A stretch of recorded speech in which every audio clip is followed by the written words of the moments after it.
Bueno, buenos días hermanos, ¿cómo andan? Buenísimo. Bueno, vamos a abrir las Biblias entonces en Éxodo, que seguimos con el estudio. En Éxodo capítulo 4 nos toca hoy. Vamos a estar leyendo del 1 al 17. Repito por las dudas, Éxodo capítulo 4 del 1 al 17.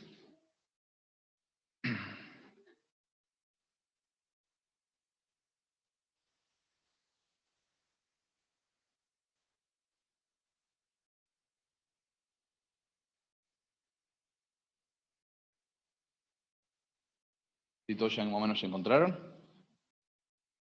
¿Sí? ¿Amén?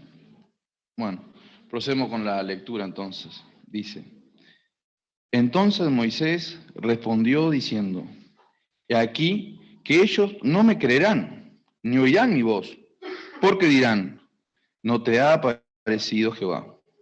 Y Jehová dijo: ¿qué es eso que tienes en tu mano? Y él respondió: una vara. Y él le dijo: échala en tierra. Y él la echó en tierra, y se hizo una culebra. Y Moisés oía de ella. Entonces dijo Jehová a Moisés: extiende tu mano, y tómala por la cola. Y él extendió su mano y la tomó, y se volvió vara en su mano. Por esto creerán que se te ha aparecido Jehová, el Dios de tu padre, el Dios de Abraham, Dios de Isaac y Dios de Jacob. Le dijo además Jehová: mete ahora tu mano en tu seno. Y él metió la mano en su seno, y cuando la sacó, he aquí que su mano estaba leprosa como la nieve. Y dijo: vuelve a meter tu mano en tu seno. Y él volvió a meter su mano en su seno. Y al sacarla de nuevo del seno, he aquí que se había vuelto como la otra carne. Si aconteciere que no te creyeren ni obedecieren a la voz de la primera señal, creerán a la voz de la postrera. Y si aún no creyeren a estas dos señales, ni oyeren tu voz, tomarás de las aguas del río y las derramarás en tierra, y se convertirán aquellas aguas que tomarás del río y se harán sangre en la tierra. Entonces dijo Moisés a Jehová: ay, Señor, nunca he sido hombre de fácil palabra, ni antes ni desde que tú hablas a tu siervo, porque soy tardo en el habla y torpe de lengua. Y Jehová le dijo: ¿quién dio la boca al hombre? ¿O quién hizo al mudo y al sordo, al que ve y al ciego? ¿No soy yo Jehová? Ahora pues, ve, y yo estaré con tu boca, y te enseñaré lo que haya de hablar. Y él dijo: ay, Señor, envía, te ruego, por medio de qué debes enviar. Entonces Jehová se enojó contra Moisés y dijo: ¿no conozco yo a tu hermano Aarón, levita, y que él habla bien? Y he aquí, él saldrá a recibirte, y al verte se alegrará en su corazón. Tú hablarás a él, y pondrás en su boca las palabras, y yo estaré con tu boca y con la suya, y os enseñaré lo que hayas de hacer. Y él hablará por ti al pueblo, y él será a ti en lugar de tu boca, y tú serás para él en lugar de Dios. Y tomarás en tu mano esta vara con la cual harás las señales. Amén.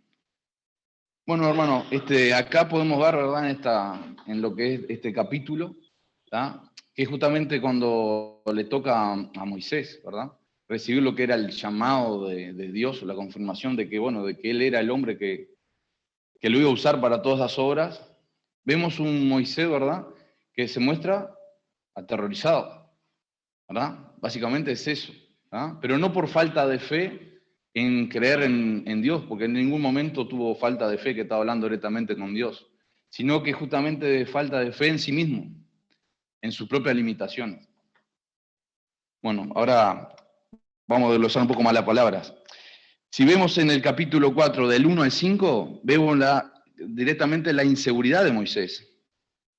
¿Ah? Cuando dice, ya arranca diciendo, entonces Moisés respondió diciendo, he aquí que ellos no me creerán. O sea, ya arranca, ¿verdad?, diciendo Moisés, está haciendo justamente objetivos, tiene su objetivo planteado en sí mismo. Pero cuando vemos eso, ¿verdad? Él dice, no creerán en mí. O sea, que cuando después que Dios le habla todas las cosas, ¿verdad? Que le dice, porque al principio le está hablando todo lo que va a hacer a través de él se enfoca en que, no van a creer que yo hablé contigo, ¿no? Esa es la primera reacción de Moisés. Pero justamente la falta de fe no es hacia de él con su relación con Dios, sino que es de lo que de los demás dirán de mí. Por eso es que a continuación Dios tiene que mostrarle los milagros. Pero esos milagros, que nosotros vemos, que es la transformación, ¿verdad?, de la vara en culebra, la mano leprosa, y la otra señal que era derramar el agua del río que se va a transformar en sangre, no son las mismas señales que van a ser ante el faraón. Por eso tendemos a leer y a veces confundimos, porque la mano leprosa nunca la mostró a faraón. Es más, si vemos, una de ellas es tomar el agua del río y derramarla que se iba a transformar. Nunca dijo transformar el agua de todo el río Nilo, sino al contrario, iba a tomarla y derramar. Entonces son diferentes y estamos aclarando, eso es importante aclarar en esto, que estas señales que Dios cuando le hace a Moisés, es justamente porque Moisés necesitaba la confirmación de Dios, pero era para su seguridad de que justamente Dios le está dando las herramientas para que cuando se vaya a presentar ante el pueblo, él vaya de forma segura. Bien, y entonces vemos la primera que dice, ¿verdad?, que tome la vara, ¿verdad?, y que la tire, ¿verdad?, que la eche en tierra y la transforma en culebra. Esa vara que tenía Moisés no era cualquier vara, era una vara que la estaba utilizando, quién sabe, años, porque él era pastor de ovejas. O sea, era una herramienta de trabajo que tenía Moisés y que él había preparado. Entonces, de cierta forma, Dios no le dijo, agarra aquella vara o agarra, no sé, un pedazo de tierra, voy a utilizar cualquier otro símbolo. Pero él manda agarrar esa vara, porque justamente era una vara que Moisés sabía, que él la conocía. Es diferente, yo me presento ante ustedes y hago una señal, no sé, con este estuche, que ustedes van a decir, capaz que algo tiene de engaño. Pero si, por ejemplo, viene alguien, ¿verdad?, y agarra algo de su prenda que usted utilizó toda la vida, que usted sabe que fui yo mismo que la corté y todo, como que le da un poco más de seguridad, ¿verdad? Y después la otra cosa que me llama la atención, ¿verdad?, que dice que Moisés huía de la serpiente, ¿verdad? Cuando Moisés echa el cayado, ¿verdad?, a la tierra, se transforma en culebra, y él huía de esa serpiente. Moisés, como todos sabemos, estuvo años viviendo en el desierto. Por ende, conocía muy bien el tipo de serpiente. Por lo que le indica, ¿verdad?, que generalmente sería una serpiente que era venenosa, ¿no? Entonces, como que él temía a esa serpiente. Y lo otro que me llama la atención es que dice que la tome, pero que la tome por la cola, ¿verdad?, a la serpiente. Todos nosotros sabemos que si tomamos cualquier serpiente por la cola, ¿qué nos va a hacer? La vuelta nos va a morder. Todo el que manipula cualquier serpiente lo primero que agarra es la cabeza. Y nunca va a agarrar de la cola. Y acá también vemos toda una obediencia de Moisés. Eso es lo lindo de la palabra. Y es lo que justamente nos llama la atención. De que Moisés nunca tuvo duda de su fe ante Dios. Porque cuando dice, echa la vara, echó la vara, se transformó en culebra y se toma por la cola, y era una culebra venenosa por lo que nos indica, y él la tomó. O sea que nunca dudó en obedecer lo que era el mandato de Dios. Pero sí estaba enfocado en lo que los demás dirán de él o qué pensarán de él. También después vemos la tercera confirmación, ¿verdad?, del 6 al 8, que dice, y le dijo además Jehová, mete ahora tu mano en tu seno. Y él metió la mano en su seno, y cuando la sacó, he aquí su mano estaba leprosa como la nieve, o sea, que era una lepra sumamente avanzada. La lepra es una enfermedad, pero también en la Biblia todo lo que era enfermedad de la piel lo llamaban lepra. La lepra era una enfermedad obviamente mortal, ¿no? En aquella época no había cura. Y aparte de eso era contagiosa, o sea, que era una enfermedad que todo el mundo la temía. Cuando él pone en su mano, ¿verdad?, en su seno y la saca, la ve así, me imagino la reacción, ¿verdad?, de Moisés. Imagínense, bueno, está condenado a muerte directamente. Pero después Dios nuevamente lo manda a poner, ¿verdad?, su mano en el seno y cuando la saca, estaba normal. Y esa señal es solamente para Moisés porque no la vuelve a hacer ante el faraón. ¿Estamos de acuerdo? Justamente para confirmar, ¿verdad?, de que Dios tiene ese poder de lo que es la vida, la muerte y de lo que es la sanación y lo que es la enfermedad. Después la tercera señal, porque aparte dice, ¿verdad?, dice en lo que sería la 8. Si aconteciere que no te creyeren ni obedecieren la voz de la primera señal, creerán a la voz de la postrera, o sea, de la segunda. Y si aún no creyeren a estas dos señales, o sea, que le dio dos señales, si aún no creyeran en eso, te doy una tercera. ¿Que cuál es la tercera señal? Dice, si no oyeran a tu voz, tomarás del agua del río y las derramarás en tierra. Vieron que la diferencia es que tomarás del agua del río y la derramarás en tierra. Y se convertirá aquella agua agua que tomaras del río y se hará sangre en tierra. O sea, ahí vemos otra señal, ¿verdad?, de transformar el agua en sangre. Y después más adelante vamos a profundizar un poco más lo que son los simbolismos, porque todo este simbolismo, ¿verdad?, que también cuando es llevado ante el rey de Egipto, o sea, ante el faraón, tiene un significado, ¿por qué todo eso? ¿Qué es lo que podemos aprender, verdad, de lo que vemos en estos primeros versículos, del 1 al 5? Que Dios realmente cuando nos da algo, Dios nos equipa, nos prepara, a pesar, verdad, de nuestras dificultades. Muchas veces tememos y somos un poco incrédulos, porque a veces nos enfocamos en lo que los demás dirán de nosotros, o incluso en nuestras propias, en este caso sería solo, en estos versículos, está solo enfocado en lo que los demás dirán de él, que no lo van a creer.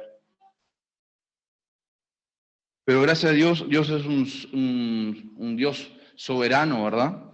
Y omnipotente, que a pesar de eso, de todas nuestras dudas y todo lo que a veces nosotros dudamos de nosotros mismos y de lo que los demás dirán, y a veces estamos desenfocados de lo que es la realidad, Dios a veces mismo tiene misericordia de nosotros y nos permite servirlo. Y después avanzando en lo que sería el versículo 10, del 10 al 12. Ahí sí vemos un Moisés que cambia su objetivo. En los primeros del 1 al 5 él estaba enfocado en lo que los demás dirán de él. Pero ahí ya se empieza a enfocar, porque ahora ya tiene las tres señales, ya lo van a empezar a creer. Pero ahí él cambia su incredulidad y su falta de fe y empieza a mirarse a sí mismo.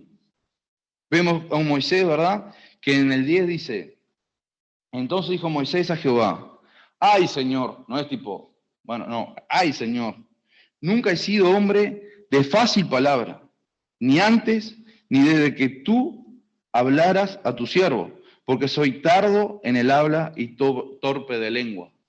O sea, ahí vemos a Moisés, ¿verdad?, que ya dejó de ver lo que los demás pensarán de mí y se enfocó en sí mismo. Dice, yo voy a hacer todas esas cosas. Y empezó a ver su propia debilidad, ¿verdad? Dijo, desde que nací, o sea, tengo ese problema en el habla. Y tú estás hablando conmigo y no me curaste, básicamente es lo que dice eso, ¿verdad?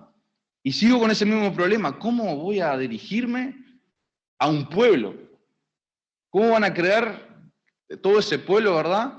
Que yo, con todas las dificultades que tengo para hablar, voy a tener que dirigirme ante todo el pueblo, y no solo ante todo el pueblo, sino la persona más importante, que es el faraón. Hay que ponerse también en el zapato, ¿verdad?, de Moisés, porque todos nosotros tendemos a eso. Ahí vemos, ¿verdad? Que él tipo dice, ay, Señor, tipo diciendo, ¡pah! Y en el 11 y en el 12 vemos, ¿verdad? Que Dios dice, y Jehová le respondió, ¿quién dio la boca al hombre? ¿O quién hizo al mudo y al sordo, al que ve y al ciego? ¿No soy yo, Jehová? Como diciendo, yo sé que vos sos así, ¿verdad? Porque el primero es como que reclama, diciendo, sigo así. Bueno, sí, yo sé que, ¿quién fue que creó los mudos, los ciegos y todas las limitaciones? Fui yo. Estoy en conocimiento de eso. Y en el 12, ahora pues, ve y yo estaré con tu boca y te enseñaré lo que hayas de hablar. Y acá vemos una confirmación de Dios, ¿verdad? De que Dios va a estar con su boca a pesar, ¿verdad?, de sus dificultades para expresarse o para hablar, por sus propias limitaciones que era expuesta a todo el mundo, que no la podía disimular. Y Dios dice, a través de tu boca voy a estar contigo. Confía, te estoy diciendo. Vemos nuevamente la confirmación de Dios que va a estar con él a pesar, ¿verdad?, de esa justificación o la propia falta de fe que Moisés está centrado en su propia limitación, que es la más grande del habla. Vemos acá, ¿verdad?, que Dios realmente está capacitando a su siervo, ¿verdad?, a través de su palabra y su espíritu. Porque dice, va a través de ti, o sea, a través de vos, te voy a usar. A través de tu boca es lo que voy a usar. Vos sos un instrumento a través de mí. Por más que tengas tus propias limitaciones. Tu instrumento, que es tu boca, yo esa la quiero usar. O sea, Dios lo está escogiendo. Justamente nos llama, ¿verdad?, que tenemos que aprender a superar nuestra duda e inseguridad. Dios no está enfocado en lo que son nuestras capacidades, que muchas veces nosotros tendemos a eso, de que cuanto más capaz soy, Dios más me va a utilizar, ¿verdad? Sí es cierto que Dios nos da dones y tenemos que ponerlo en práctica, pero muchas veces nuestras propias debilidades Dios las utiliza, porque en verdad Dios no está viendo nuestras cualidades o nuestras virtudes, sino Dios lo que le importa y lo que realmente ve es un corazón. Lo que él está viendo es un corazón dispuesto a servir. Un corazón, ¿verdad?, que esté justamente dispuesto a obedecer lo que es la voluntad de Dios. Y eso es lo que Dios realmente utiliza a una persona o no. Él también nos llamó a confiar en lo que es su dirección y su voluntad. Porque a veces la voluntad de Dios a veces es tan grande que nosotros a veces tendemos a limitarla porque justamente estamos enfocados en lo que los demás dirán de uno o en lo que demás pensarán de uno o en mis propios defectos. Empiezo a mirarme demasiado y decir, todo esto soy limitado. Todos nosotros sabemos que somos seres limitados, ¿verdad? Pero para Dios no hay limitaciones. ¿Estamos de acuerdo? Y muchas veces Dios va a utilizarnos, pero tenemos que enfocarnos simplemente en lo que es justamente en nuestro corazón. Tenemos que tener un corazón dispuesto a servir.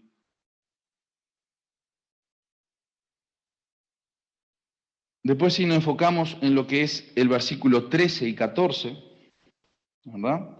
Ahí sí vemos un Moisés un poco más desesperado aún, que dice, y él dijo, ay Señor, envía, te ruego. Ahí ya empezó a rogar a Dios, ¿verdad?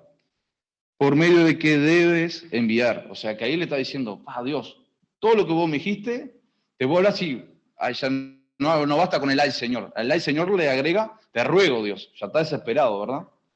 Que envíes al que él tiene que enviar, como diciendo, yo no soy apto, ni un poquito. Y después a continuación que dice, el 14 dice, entonces Jehová se enojó contra Moisés, ¿verdad? Hasta que Jehová no se enojó contra él no paró de poner excusas. A veces suena un poco, ¿verdad?, a nuestros hijos, ¿verdad? Ponen excusa, te dije tal cosa, y ya terminó la excusa. Bueno, a veces suele pasar con nosotros mismos, cuando presentamos ante Dios. Moisés vemos, ¿verdad?, que ante su propia incredulidad puso excusa, Dios le iba solucionando, le iba dando herramientas, ¿verdad? Que llegó un momento que dice, ay Señor, no aguanto más, manda a quien tienes que enviar. Y Dios, ¿qué hizo? Se enojó con Moisés. ¿No conozco yo a tu hermano Aarón, levita, y el que habla bien? Vemos acá entonces que ahí ya entró otro, ¿verdad?, otro personaje, que era justamente su hermano Aarón. que justamente iba a ser su portavoz. O sea que ahí Dios le confirma de que como justamente como Moisés tenía esa falta, ¿verdad?, de confianza en lo que era el habla, Dios lo manda a que su hermano Aarón lo vaya a recibir. Dice, tu hermano Aarón te va a recibir bien y va a ser tu portavoz. O sea que ahí, ¿verdad?, en esa otra falta de confianza que tenía justamente Moisés, Dios le asigna, ¿verdad?, a alguien, a un compañero, ¿verdad?, a otro siervo de Dios, para que esté acompañándolo a Moisés, como podemos ver a lo largo de la historia, para acompañarlo en todo lo que va a ser su caminada, ¿verdad?, con Dios, en su guiar del pueblo de Dios, ante la voluntad de Dios, ¿verdad? Y él lo acompaña ante el faraón y lo acompaña ante todos. Y ahí vemos, ¿verdad?, la otra importancia que nosotros tenemos como cristianos, que a veces nosotros a veces dudamos de nosotros mismos y la importancia de estar en comunión. Porque nosotros cuando nos ponemos en comunión con otras personas, justamente como que nos complementamos, ¿verdad? Y justamente entramos, ¿verdad?, en lo que sería la comunidad cristiana y creyente, donde justamente nosotros nos fortalecemos en lo que es la fe, ¿verdad? Y justamente compartimos toda esta parte de la enseñanza. Fue fundamental para Moisés, ¿verdad?, el acompañar de Aarón. Pero sí, eso es algo, ¿verdad?, que nunca lo vamos a ver, pero al mismo tiempo me cuestiono, ¿no?, haciendo así el estudio así de la palabra. Si realmente Moisés no tuviera duda en que, ¿verdad?, no siguiera con esta tercera duda, yo dudo que Aarón apareciera, porque estoy seguro que Moisés iba a hablar y todo el mundo le iba a escuchar. Pero como seguía con esa duda, es otra solución, ¿verdad?, que Dios le da. Bueno, te doy a Aarón para que hable a través de ti, ¿verdad? Y entonces otra solución más, otra herramienta más que le da a Dios a Moisés, ¿verdad?, para que pueda cumplir, ¿verdad?, con su propósito. Y como le decíamos, es fundamental, ¿verdad?, la comunidad entre los creyentes. También otra de los aprendizajes que tenemos que sacarnos de acá es que Dios tiene su llamado y debemos obedecerlo. Y debemos obedecerlo sin cuestionar, que es lo más difícil, ¿verdad? Cuando vemos todo el cuestionamiento que hace Moisés a lo largo de esa charla que tiene con Dios. Él tenía el honor y el privilegio de estar hablando directamente con Dios, de estar en un lugar, en una tierra santa, que tuvo que sacarse incluso los zapatos y todo, como nosotros sabemos, en un lugar sagrado. Dios le estaba mostrando las señales directamente a él. Le estaba diciendo que él era alguien escogido. Dios te estaba hablando directamente que vos sos una persona que te voy a escoger. O sea, no era que alguien le estaba diciendo por un tercero, que vino alguien, un profeta, le estaba profetizando. No, él justo tenía la cualidad de poder hablar directamente con Dios. Y asimismo, ¿verdad?, por justamente nuestra naturaleza humana y por su naturaleza humana, él entró a ver todas esas debilidades, ¿verdad? Primero, de lo que los demás dirán de uno. Después empezó a enfocarse a sí mismo, sus limitaciones. Y siguió, y después le quiso decir, no quiero ir, como diciendo, no quiero ir, por favor, envía a otro. Hasta que Dios no se enojó con él siguió poniendo excusas, ¿verdad? Pues justamente él tenía falta de fe, pero en sí mismo, y en lo que los demás dirían de él, cómo los demás lo verían. Y eso es algo también a destacar de Moisés, que nunca dudó, ¿verdad?, de lo que, si realmente estaba hablando con Dios o no. Bueno, ahora vamos a centrarnos, que yo le había dicho, ¿verdad?, en lo que son justamente un poco, para entender un poco mejor las señales, profundizar un poco en lo que son las señales. Porque al principio, ¿verdad?, uno lee, y me ha pasado muchas veces, lee de que, bueno, ¿cómo se llama?, del bastón, del callado que se transforma en una serpiente, de esto, de aquello, y a veces uno no entra a entender el por qué ese simbolismo, ¿verdad? Como sabemos, son señales, y cada señal tiene, ¿verdad?, un significado. Está en el día cotidiano, nosotros vamos por la ruta o vamos por la calle y hay un montón de señalización de tránsito. Y cada una de ellas simboliza, ¿verdad?, y tiene un significado. Cartel de pare, el prohibido doblar, el contramano, el límite de velocidad. Y así, ¿verdad?, cada uno de nosotros tenemos símbolos, ¿verdad?, o señales que simbolizan y significan algo. Y lo otro importante que también tenemos que entender cuando entramos a estudiar esta palabra es tener en cuenta de justamente contexto, ¿verdad?, histórico. Porque vemos que a nosotros capaz nos llama la atención ese tipo de señales. Pero en esa época era normal las señales. ¿Por qué era normal las señales? Porque estaban acostumbrados. Ustedes me dirán, no, pero a ver, fue algo específico que Dios le dio. Pero si vemos más adelante, cuando él se presenta ante el faraón, los magos, ¿verdad? Y los sacerdotes del faraón hacen los mismos milagros que hicieron. Porque cuando tira la vara, ¿verdad? Aarón en ese entonces, ¿verdad? Que le llevan del faraón, los magos hacen exactamente lo mismo y hacen la misma señal. Y nadie se ve maravillado por las señales. Porque en ese entonces, ¿verdad? Estaban acostumbrados a lo que eran las señales. Capaz que nosotros hoy en día, uno hace una señal y lo primero que nos preguntamos es cómo lo hizo. Porque, ¿verdad? No estamos acostumbrados. El cómo es algo, ¿verdad? Cultural nuestro.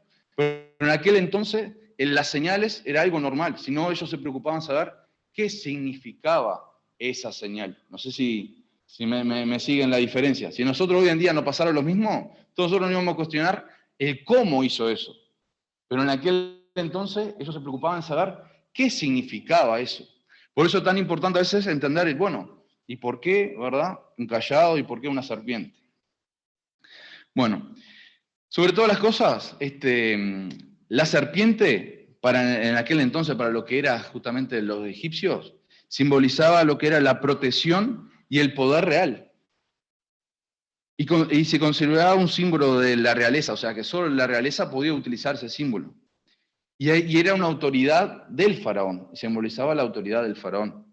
Era también la representación de la diosa Wadishet, creo que se pronuncia así, que era la diosa protectora del Bajo Egipto, ¿verdad? Entonces, ¿qué pasa? Si nosotros vemos, incluso, ¿verdad? Que ya hemos visto un montón de figuras, ¿verdad? Incluso de retrato de los faraones, ustedes recordarán de que ellos, además de su vestidura, siempre estaban con una corona. Y generalmente en la corona, tanto del faraón como de las mujeres, ¿verdad? Que hacía parte de lo que era la realeza, utilizaban una corona que tenía justamente una serpiente. No sé si lo ubican. Entonces el simbolismo de la serpiente simbolizaba todo eso, que era el mando y la protección, ¿verdad? De lo que simbolizaba ese faraón. Perdón, lo que sería, ¿verdad? Toda la realeza, ¿verdad? De ese faraón ante su pueblo. Entonces, cuando él transforma, ¿verdad? Esa serpiente, justamente es una serpiente que viene a desafiar esa autoridad del faraón. Pues estoy seguro que capaz que si Dios lo hubiera transformado de ese cayado en un elefante o en un camello, se le complicaría un poco más a los sacerdotes para hacer la misma magia, vamos a decir así, que ellos utilizaban la magia. ¿Estamos de acuerdo? Pero por eso es el significado de que realmente ¿verdad? Esa serpiente simbolizaba todo eso para el faraón. Y después, lo que era el cayado, ¿verdad? Lo que era justamente la vara. También si ustedes ven en la fotografía, o sea, en la fotografía no, sino en los retratos o los dibujos del faraón, también tenía a veces, ¿verdad? Tenía lo que era justamente un cayado largo, que estaba lleno de adornos, lleno de oros, porque también era un símbolo, ¿verdad? De mando. Es más, hasta el día de hoy, nosotros, por ejemplo, los militares, cuando se asciende a general, los generales se le entrega, ¿verdad? Un bastón del mando. O sea que eso viene desde antes, y bueno, en nuestro caso, seguimos manteniéndolo. Entonces, ¿qué pasa? Esos dos símbolos, ¿verdad? Tienen ese significado de que realmente venían, ¿verdad? A desafiar a la autoridad del faraón. Bueno, en este caso ahora, que sería la lepra, ¿verdad? Que fue otra de las confirmaciones de Dios que iba a estar con Moisés. Como habíamos hablado, la lepra era una enfermedad mortal para esa época y que no había cura. Y sin embargo, cuando Moisés hace, ¿verdad? Que hace caso a lo que dice Dios, que pone, ¿verdad? En su seno la mano y la saca, que la ve llena de lepra y después la vuelve a poner para adentro, o sea, la vuelve a recuperar, ¿verdad? Vemos, ¿verdad? Que justamente Dios lo que le está mostrando es de que realmente Dios tiene el control, ¿verdad? Y el poder de sanar, de dar vida o de quitar. Eso es lo que le está dando, ¿verdad? Esa confirmación a Moisés. Porque después si vemos, justamente después empieza a hablar no fui yo que hice a los ciegos, no fui yo que hice, o sea, toda la dificultad, o sea, yo tengo el control de todo. Es una de las confirmaciones de que realmente Dios estaba con él y podía controlar todas las situaciones. Y después, ¿verdad? La tercera, que dice la transformación del agua, del río, ¿verdad? Que sería, ¿verdad? El río, que simbolizaba el río Nilo para los egipcios. El río Nilo era justamente otro de los dioses que tenían los egipcios. Era uno de los dioses más importantes, incluso, para los egipcios. Era el dios Hapi, que le rendían culto, ¿verdad?, al río. Pero aparte no solo eso, no solo lo consideraban un dios, sino que justamente el río era lo que le daba vida a todo Egipto. Porque justamente no había otra fuente de agua mayor que a esa. Pero no solo le daba vida por el agua, que podían tomar agua, sino que también, gracias al río y sus inundaciones anuales, ellos podían hacer sus plantaciones. Porque sin esas inundaciones y sin el agua del río, no podían cosechar ningún tipo de grano. Entonces, todo ese simbolismo, ¿verdad?, de lo que es justamente el río, por eso dice río, no dice cualquier otro tipo de agua, es justamente porque también le iba a transformar lo que sería su Dios en sangre. Y la sangre para los egipcios, ¿verdad?, era justamente algo que ellos repudiaban. Si bien es cierto que Moisés después prohíbe tomar sangre, ¿verdad?, pero los egipcios no podían tocar sangre, porque justamente lo tenían como algo sumamente repudiable. Entonces de ahí vienen los simbolismos, ¿verdad?, de que ese río para ellos no solo era una fuente de vida, sino que para ellos también era un Dios, ¿no? Y transformaba a su Dios en sangre nuevamente. Entonces, estamos viendo que todas las señales, ¿verdad?, eran justamente contra el pueblo, o sea, contra lo que era el faraón, su poder, su autoridad. Entonces también hay que estar en ese lugar, ¿no?, de ir a desafiar a la persona más importante. Y entonces, si Moisés realmente no estaba seguro de que Dios estuviera con él, porque después si entramos a leer toda la palabra, vemos que es el pueblo de Israel se rebela contra Moisés muchas veces. Pero a partir de ahí, ¿verdad?, es que Moisés tuvo que pasar por todo ese proceso para estar seguro de que realmente, ¿verdad?, Dios lo iba a estar acompañando.